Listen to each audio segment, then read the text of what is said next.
Hai, perkenalkan nama saya Asma Hilmiah Salsabila dari Universitas Al-Azhar Indonesia dengan nomor NIM 060 35235. Kali ini saya akan menjelaskan tentang psikologi behavioristik. Ya, kali ini yang kita bahas adalah Edwin Ray Guthrie. Guthrie lahir di Lincoln, Nebraska tanggal 9 Januari pada tahun 1886 dan meninggal pada tahun 1959. Setelah SMA, kemudian meneruskan studinya ke Universitas Nebraska dan lulus dengan sarjana matematika dan kemudian mengajar matematika di beberapa sekolah menengah sambil memperdalam filsafat di Universitas Pennsylvania dan lulus sebagai doktor. Kemudian menjadi instruktur filsafat di Universitas Washington. Setelah 5 tahun, ia pindah ke Departemen Psikologi sampai karirnya berakhir.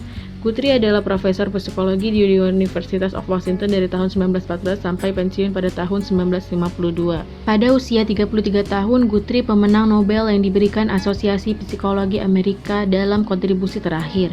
Karya dasarnya adalah The Psychology of Learning yang dipublikasikan pada 1935 dan direvisi pada 1952. Meskipun Guthrie menekankan keyakinannya pada hukum kontinuitas di sepanjang karirnya, dia menganggap akan keliru jika kita menganggap asosiasi yang dipelajari sebagian hanya asosiasi antara stimulus lingkungan dengan perilaku nyata.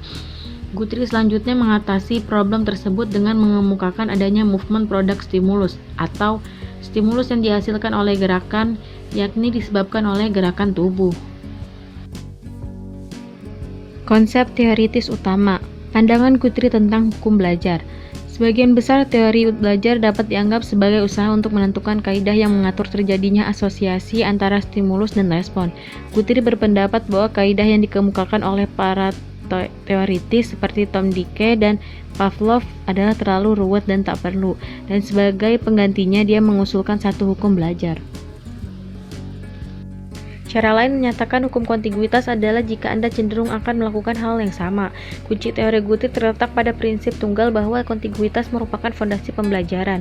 Guthrie juga menggunakan variabel hubungan stimulus dan respon untuk menjelaskan terjadinya proses belajar. Belajar terjadi karena gerakan terakhir yang dilakukan mengubah situasi stimulus sedangkan tidak ada respon lain yang dapat terjadi. Penguatan sekedar hanya melindungi hasil belajar yang baru agar tidak hilang dengan jalan mencegah perolehan respon yang baru. Hukum tersebut diusulkan oleh Guthrie karena menganggap kaidah yang dikemukakan oleh Thorndike dan Pavlov terlalu rumit dan berlebihan.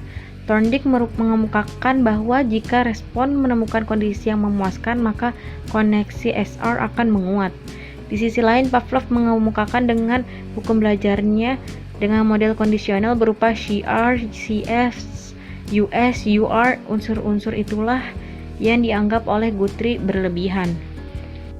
Cara Guthrie mengakui begitu banyaknya jumlah stimulus yang dihadapi organisme pada satu waktu tertentu dan organisme tidak mungkin membentuk asosiasi dengan semua stimulus itu. Organisme akan merespon secara selektif pada sebagian kecil dari stimulus yang dihadapinya, dan proporsi inilah yang akan diasosiasikan dengan respon. Di sini dapat kita melihat ada kemiripan antara pemikiran Guthrie dengan konsep Thorndike tentang potensial elemen, yang juga menyatakan bahwa organisme merespons secara selektif terhadap aspek-aspek lingkungan yang berbeda-beda. Belajar satu percobaan.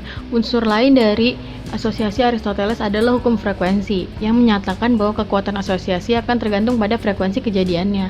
Yang ketiga ada prinsip kebaruan. Prinsip kontiguitas dan belajar satu percobaan membutuhkan prinsip kebaruan, yang menyatakan bahwa respon yang dilakukan terakhir kali didapat seperangkat stimulus adalah respon yang akan dilakukan ketika kombinasi stimulus itu terjadi lagi di waktu lain. Yang keempat adalah stimulus yang dihasilkan oleh gerakan.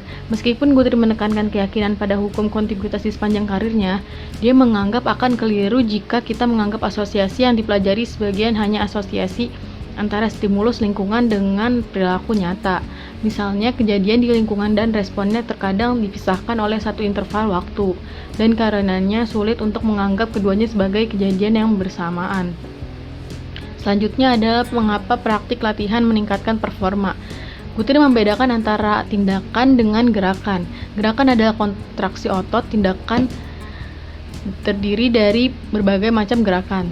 Tindakan biasanya didefinisikan dalam apa yang dicapainya, yakni perubahan apa yang mereka lakukan dalam lingkungan. Sebagai contoh tindakan, Guthrie menyebut misalnya mengetik surat, makan pagi, melempar bola, membaca buku, dan menjual mobil.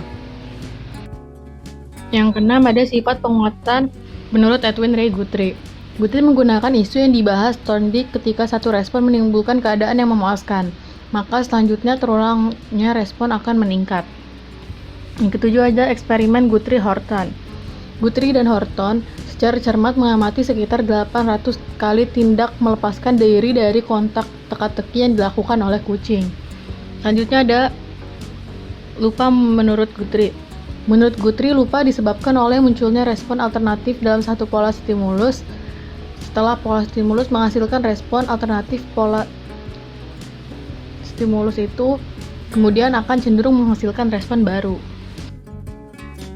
Penerapan teori dalam memutuskan kebiasaan. Kebiasaan adalah respon yang diasosiasikan dengan sejumlah besar stimulasi. Semakin banyak stimulasi yang menimbulkan respon, semakin kuat kebiasaan.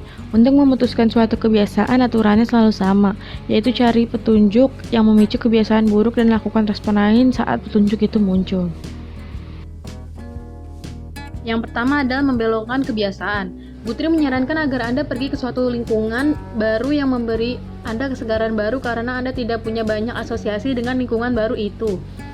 Pergi ke lingkungan baru akan membuat Anda lega dan bisa mengembangkan pola perilaku yang baru. Selanjutnya yang kedua ada hukuman menurut Guthrie. Guthrie juga percaya bahwa hukuman memegang peranan penting dalam proses belajar. Hukuman yang diberikan pada saat yang tepat akan mampu mengubah tingkah laku seseorang. Yang ketiga itulah dorongan menurut Guthrie.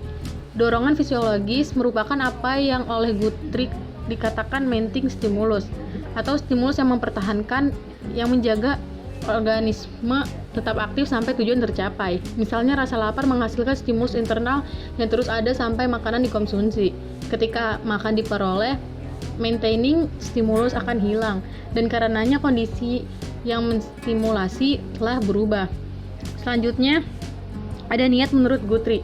Respon yang dikondisikan ke maintaining stimulus dinamakan intention atau niat. Respon tersebut dinamakan niat karena maintaining stimulus dari dorongan biasanya berlangsung selama periode waktu tertentu sampai dorongannya berkurang.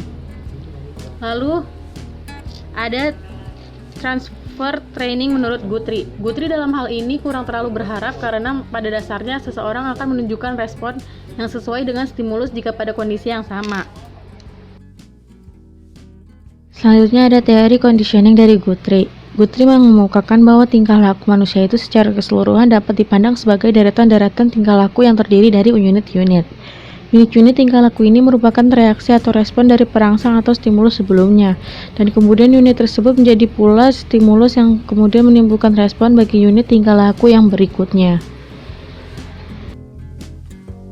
Lalu ada teori keterhubungan Guthrie. Suatu respon hanya terbina oleh satu kali percobaan saja. Oleh karena itu, pengulangan atau repetisi tidak memperkuat hubungan stimulus respons. Namun demikian, Guthrie menekankan pada pentingnya pengulangan atau drill. Pengulangan tersebut bukan dimaksudkan untuk memperkuat hubungan, tetapi untuk membina atau memasangkan stimulus yang cocok dengan respon yang diharapkan. Pendapat dan penerapan teori belajar behaviorism Guthrie dalam pendidikan. Seperti halnya Thorndike, Guthrie menyarankan proses pendidikan dimulai dengan menyatakan tujuan, yakni menyatakan respon apa yang harus dibuat untuk stimulus. Dia menyarankan lingkungan belajar yang akan memunculkan respon yang diinginkan bersama dengan adanya stimulus yang akan diletakkan padanya. Jadi motivasi dianggap tidak terlalu penting. Yang diperlukan adalah siswa mesti merespon dengan tepat dalam kehadiran stimulus tertentu. Sekian video yang dapat saya sampaikan. Mohon maaf bila banyak kekurangan. Wassalamualaikum warahmatullahi wabarakatuh. Terima kasih. Thanks for watching.